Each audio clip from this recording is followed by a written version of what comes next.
The soft hum of the air conditioner in my office was in stark contrast to the storm of thoughts swirling in my head.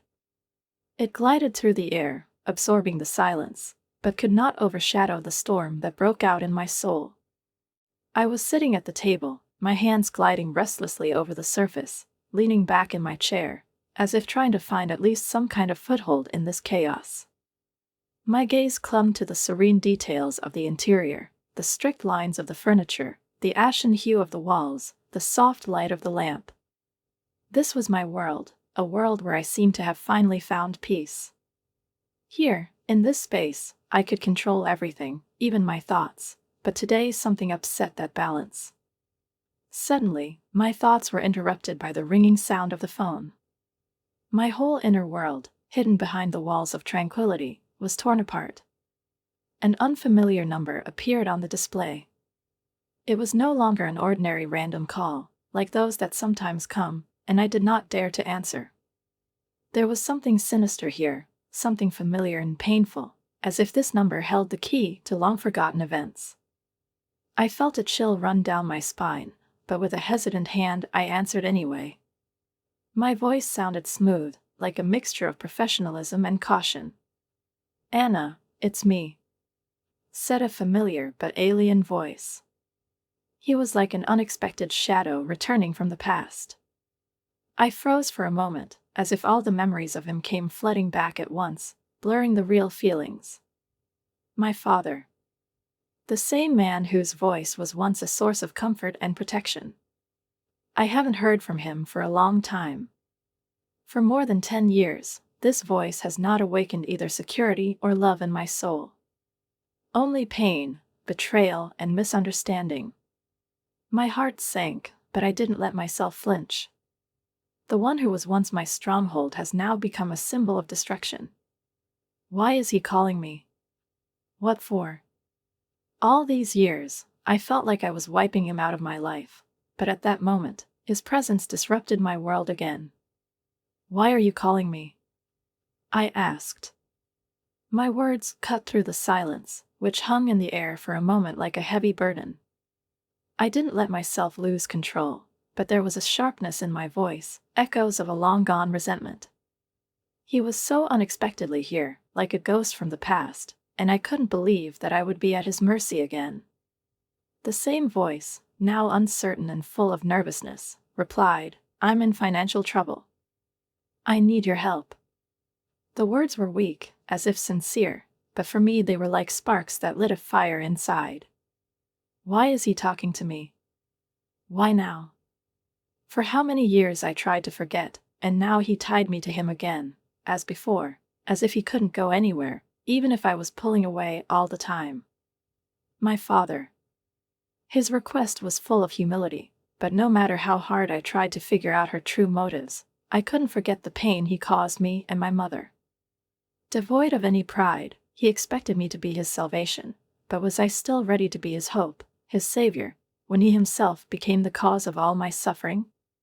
The silence rolled over again, and I realized that there was more to these words than just asking for money.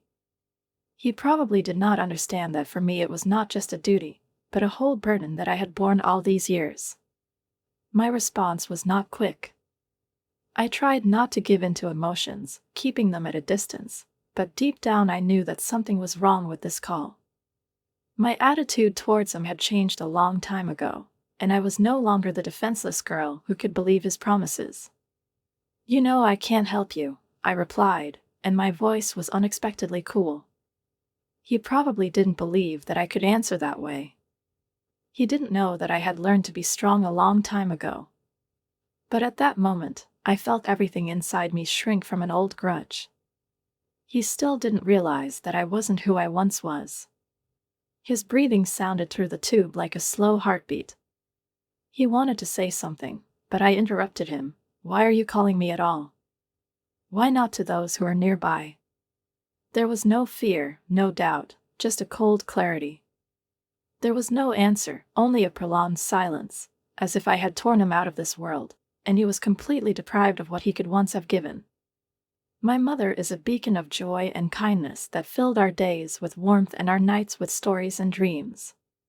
Her laughter, sincere and infectious, like a wave, covered every corner of our house.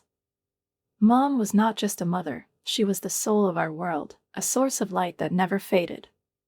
Every day with her was filled with joy, and the nights with tenderness.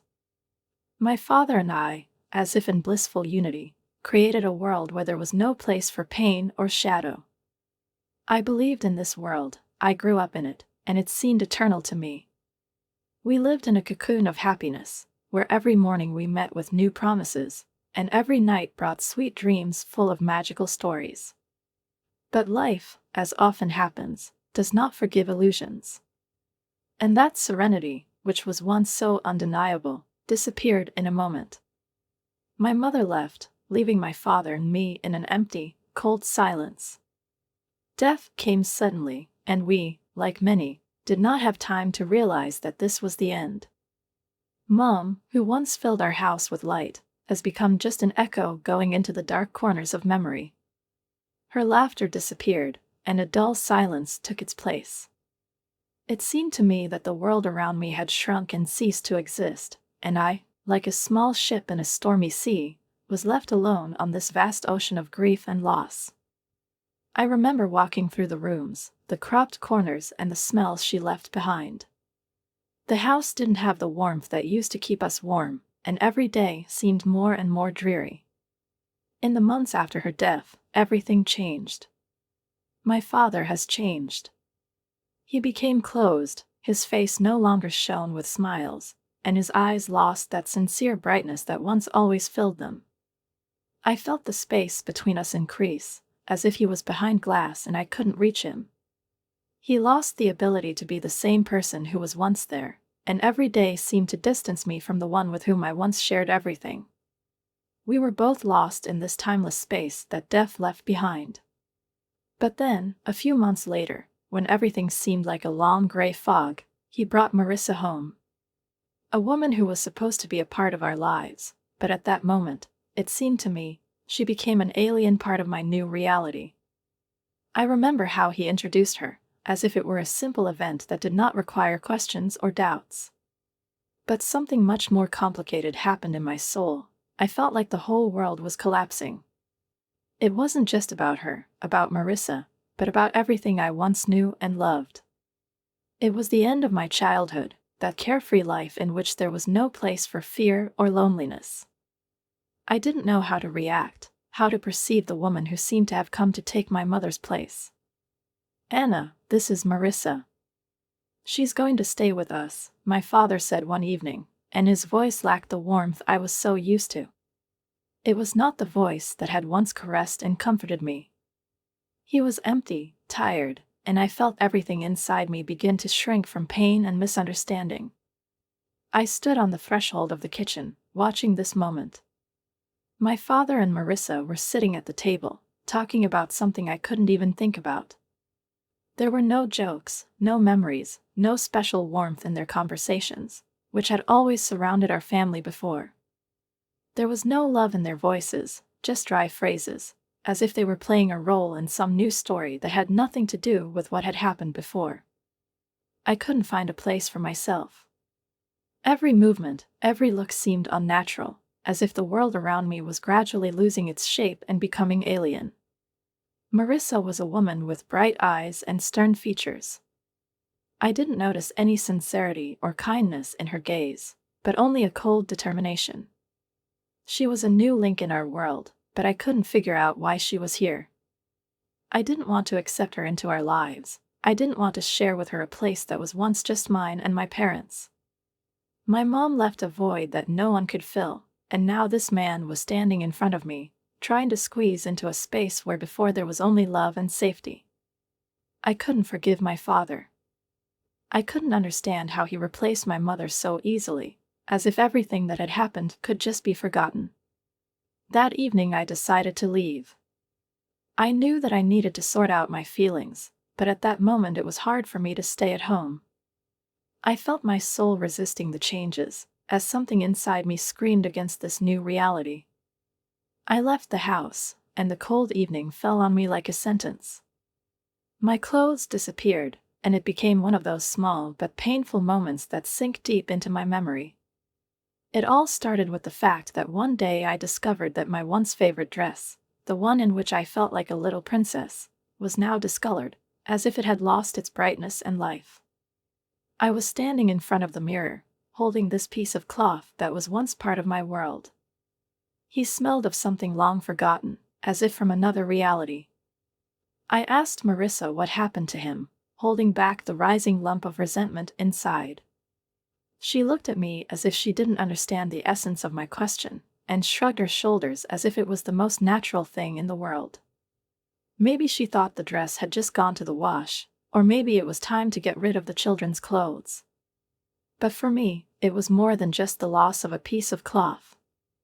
It was a symbol, a small anchor that kept me in the happy past where my mother was by my side and the world seemed bright and simple. I felt a surge of disappointment that made my heart clench. Something clenched inside me, and I wanted to scream, but I didn't say anything. Arguing with Marissa didn't make sense. Even if I shouted, it would only make the situation worse, making it even more impossible. I turned to my father, hoping that he would see through her facade that she was destroying things that once meant everything to me. My father was my mainstay, my last hope, but his eyes did not search for the truth where I found it. "Dad, Marissa is destroying my things," I said, and my voice trembled with anger and sadness, as if every word echoed in an empty house. I expected him to understand what I was going through. I thought that, as once, he would take my side. But his reaction was far from what I expected. "You imagine that Marissa is doing everything she can to fit into our family. Stop causing trouble," he said sternly, and his words pierced me like icy needles.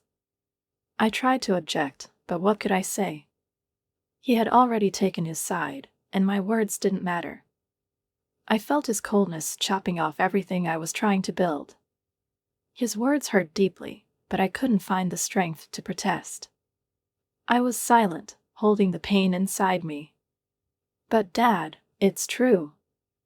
I tried to protest, but my words disappeared into empty air. He wasn't listening. He didn't want to listen. All I could do was keep to myself what was accumulating inside. I stared at him, feeling his eyes grow cold and distant. He was no longer the person I could talk to about my feelings. All that's left is the void between us.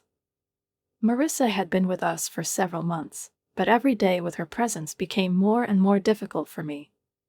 She was different. She wasn't my mom, and that was obvious.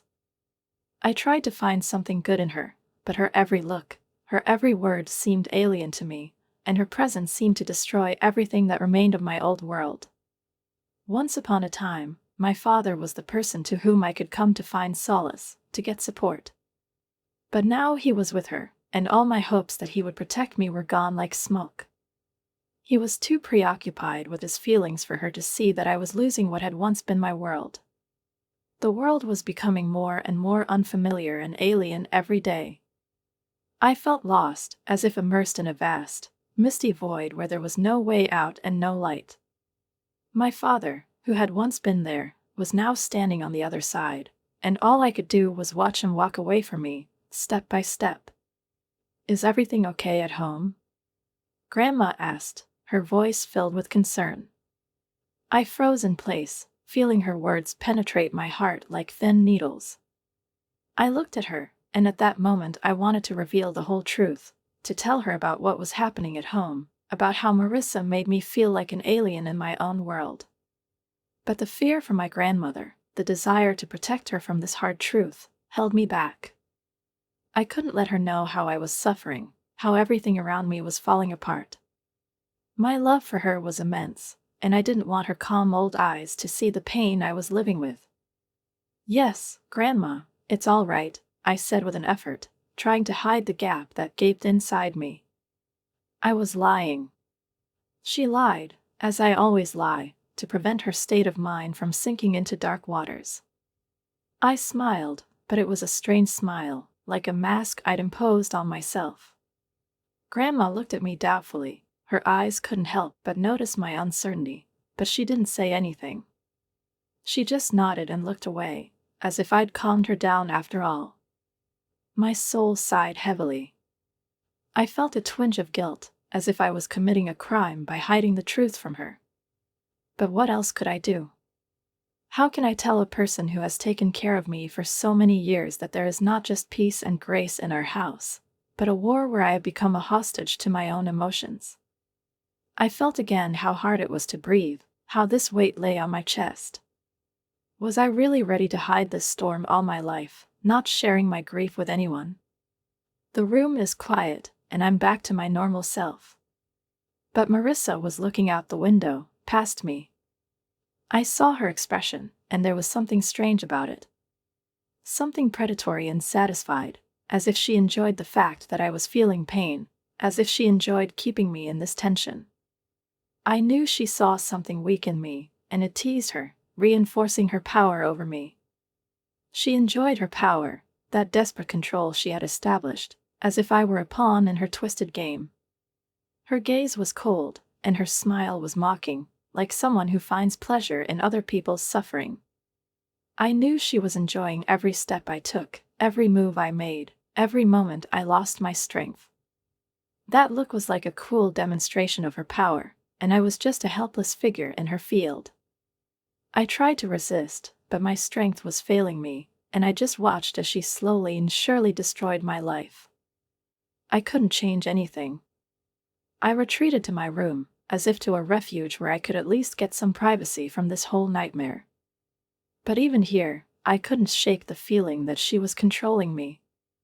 I was trapped in her tyranny like an animal in a cage, and every day, this feeling became more and more depressing. Even when I was trying to forget myself, when I was trying to find solace in solitude, her presence was everywhere, like an inevitable shadow. With every step she took, I felt my life narrowing, turning into a vicious circle of fear and pain. The physical pain from her pinches and turns, from her harsh words that she threw at me, was bearable, almost insensitive compared to the emotional turmoil that she caused in me. Her every look, her every gesture, it was like the tip of a knife that cut through my soul, leaving traces that did not disappear. I couldn't understand how this became possible, how I ended up in a position where, it would seem, my whole life was destroyed, and I couldn't find either the strength or the way to escape. I felt like every day I was plunging into this painful emptiness, where there was neither joy nor hope. I was just part of her game, part of her plan, and all I could do was wait for what would happen next. But something inside me still resisted. Maybe it was that little flame that kept burning in the depths, despite everything that was happening around me. But so far I couldn't figure out how to find a way out, how to break this vicious circle. The day, filled with anxiety and fear for me, stretched out like an unbearable burden, not allowing me to breathe. I was sitting in the director's office, fidgeting nervously on a hard chair, trying to squeeze out at least some kind of answer to the invisible questions that tormented my mind. My thoughts were racing in panic, not knowing where to go, and the most important thing was how my father would react when he finally arrived. I couldn't avoid this confrontation with him, I couldn't hide from his anger, which I knew so well.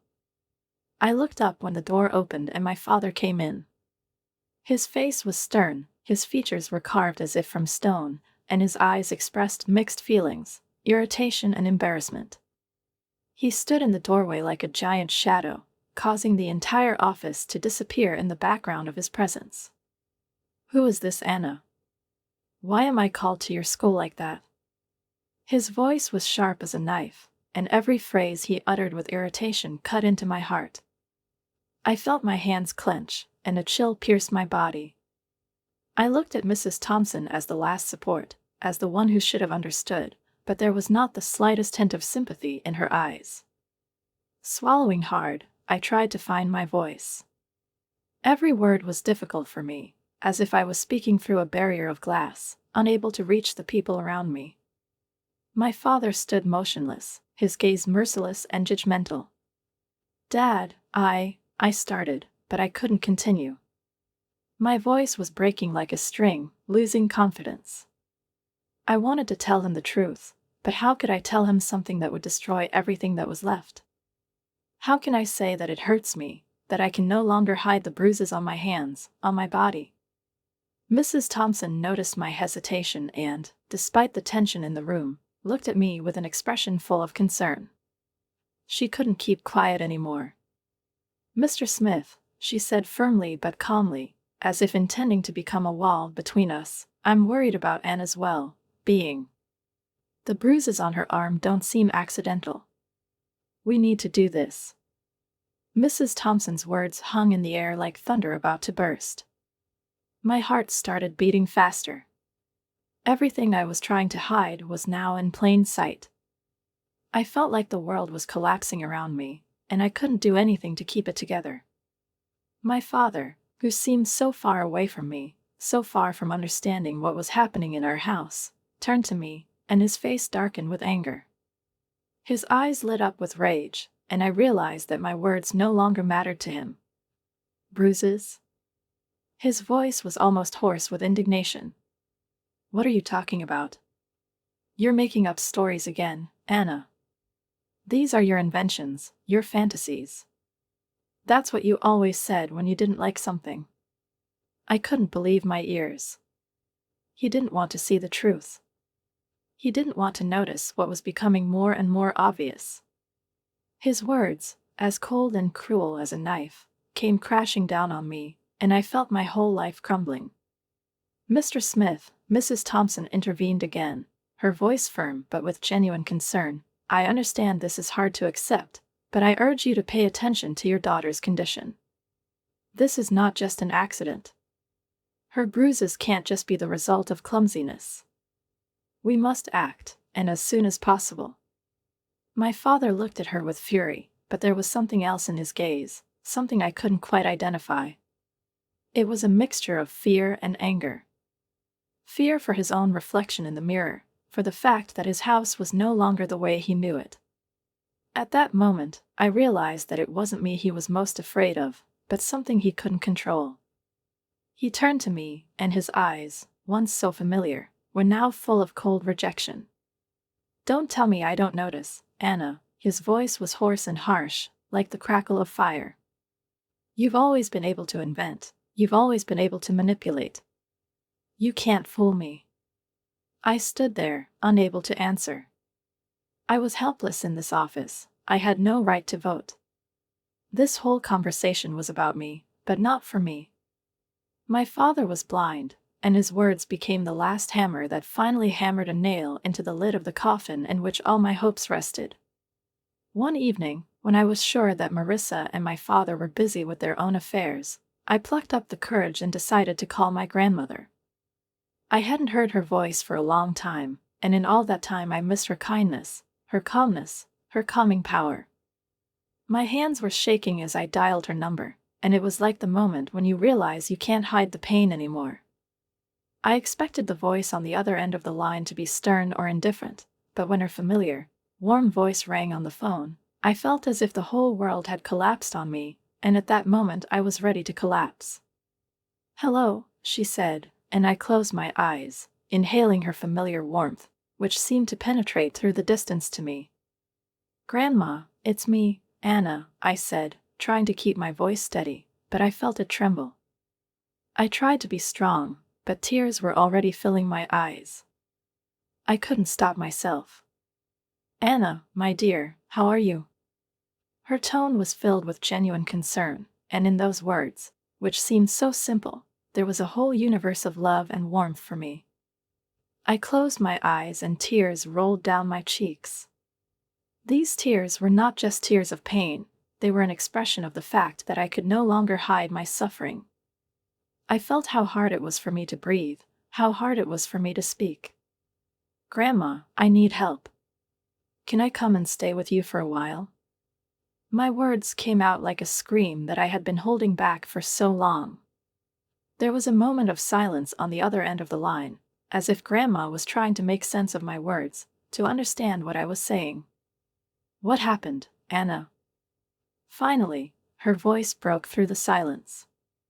He was full of worry, and I felt something break in me. I could barely restrain myself from shouting into the phone. All the pain, all the doubts, all that had accumulated in recent months, burst out, This.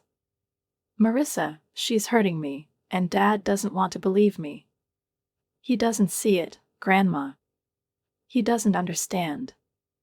My words were lost in the air, and I felt like I couldn't breathe anymore. I couldn't say everything, but it was enough. I could feel her heart breaking on the other end of the line, and I could hear her breathing getting deeper. Trust me, Grandma. I do not know what to do. My soul shrank, and I felt something heavy fall on my chest. It wasn't just fear, it was fear for my life, for my soul. I couldn't stay where every day was a nightmare. I heard Grandma exhale quickly, and her voice became softer, calmer. But there was something about him that made me feel like I wasn't alone anymore. Of course, my dear. You come here, I'll take care of it, she said decisively. And her words, like a warm blanket, covered me, filling me with some kind of light, albeit weak. But it was enough for me. It was my salvation. This was what I had been looking for so long, the support I needed so much. The next day, when my grandmother arrived, her small figure seemed gigantic to me. Her presence filled the room with some kind of invisible light that could outshine all the darkness that I felt in my house. She was a small woman, but there was so much strength and calmness in her eyes that I almost forgot how often I felt broken. Her gaze was full of love, and when she hugged me to her, I felt like the world around me suddenly became a little easier. And that was all I needed, just to be with her. I felt safe in her arms for the first time in a long time. Grandma didn't ask questions, didn't persuade me to tell her what was going on. She just kept quiet, held me tight, like in the old days when I was a little girl, and the world seemed simple and understandable. But now I knew it wasn't the same as before. And I was ready to fight. Strangely enough, the struggle began with being with those who understood me. After the funeral, when we gathered at my grandmother's house, everything seemed so alien that I could hardly understand how it all became possible. The one who was once the center of my life, who knew how to make this world warm and cozy, was no longer there. And now we were all sitting in a room filled with memories that only hurt me. There were no tears, no mourning, just the emptiness that filled the space and the cold silence that sounded in my ears. The grandmother, whose presence was supposed to be a source of comfort, had long since disappeared into her own world, trying to cope with the loss. I was here, but I couldn't find the words to express the abyss that opened up inside me. Marissa didn't waste any time. She was sitting across from me with her arms crossed over her chest, and her face was hidden behind the mask she always wore. I could feel her gaze full of hidden satisfaction, how she was enjoying this moment. Everything that was happening at that moment somehow did not fit into my head. She spoke without any shadow of shame, confident that her words had weight and were right. "All right, Anna," she said with a barely concealed joy in her voice. "I suppose you'll find a new place to live now. Everything in this house belongs to your father." Her words sounded as if she had already been planning on the spot, as if this house was nothing more than an object for another game for her. My father nodded, and his gaze swept around the room as if he had already mapped out what to do with it. I couldn't help but notice how his eyes ran over the walls, as if he was imagining how he could redistribute it all, no longer realizing that the house that was once my mother's house is now just a piece of property that can be given away or sold. My heart sank from the fact that they didn't feel it, that they didn't have anything that tied them to this house. I noticed that they were confused by my reaction. I suddenly felt laughter getting stuck in my throat, but I can't help but smile, not because it's funny, but because it was bitter. This emptiness between us was overwhelming, like a chasm. "What do you mean?" My father finally interrupted her, his face full of bewilderment. I noticed his voice falter, turning into a strange mixture of anxiety and confusion. He didn't seem to realize what was really going on, or didn't want to understand it. I took a deep breath, trying to collect my thoughts. There were so many emotions that I couldn't put into words. All I felt was some kind of heavy weight on my chest. I knew that despite this, I needed to keep talking. "It's just..." I began, but the words wouldn't come. I savored every sound, as if afraid to say something unnecessary. I'm your father. I have to be responsible for everything you get, he stammered. His voice became firm, but there was uncertainty hidden in it, as if he himself did not believe in what he was saying. Marissa raised her head, her voice became shrill, and she replied with mockery. Yes, until you come of age. I felt her words burn. My hands clenched into fists, and a chill ran down my spine. Everything inside me screamed that I no longer wanted to be a part of this, that I could no longer listen to these lies and manipulations. But I held back. You have a funny idea of the truth, I said, feeling my heart grow heavier. You didn't even wish me a happy birthday. I turned 18 a month ago. I'm legally an adult. Now I make my own decisions. My words hung in the air, heavy and full of meaning. I didn't expect an answer, but it worked for my father. His face darkened, and I saw in his eyes a reflection of the fact that I no longer obey, that I am not what he used to see me. But I didn't care. I understood that this was the only way to get free. My father nodded, and his gaze swept around the room, as if he was already making a plan of action, imagining how he would manage this house, as if there was no room for pity or regret in his eyes. He didn't pay attention to me, to my presence, to that tense moment when every second dragged on longer than his entire past life. I sat in the shadow of their conversation, not knowing what to do with this feeling that remained after Marissa's words. I had no place in their world. I became an extra, insignificant figure against the background of their greatness. Just a kid, my father said, as if there was no intimacy between us, no connection, as if I wasn't his daughter. I am your father. I have to be responsible for any inheritance that you receive. I felt his words sharpen me like a knife digging into my skin, but I still couldn't muster the strength to say something in response. My heart was beating faster in my chest, but the words wouldn't come. I was not just a girl who naively believed in justice. I was an adult woman, only now, finally, realizing that this world, this house, it was all just a fragile mask, behind which a cruel reality was hidden.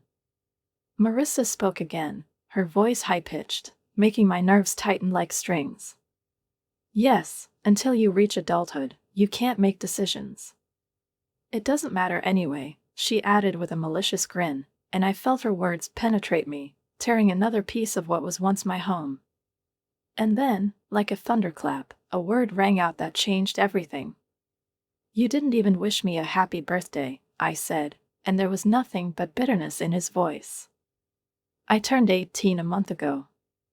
Now I'm an adult, and now I make my own decisions. I said it out loud, and instantly the air in the room seemed to thicken.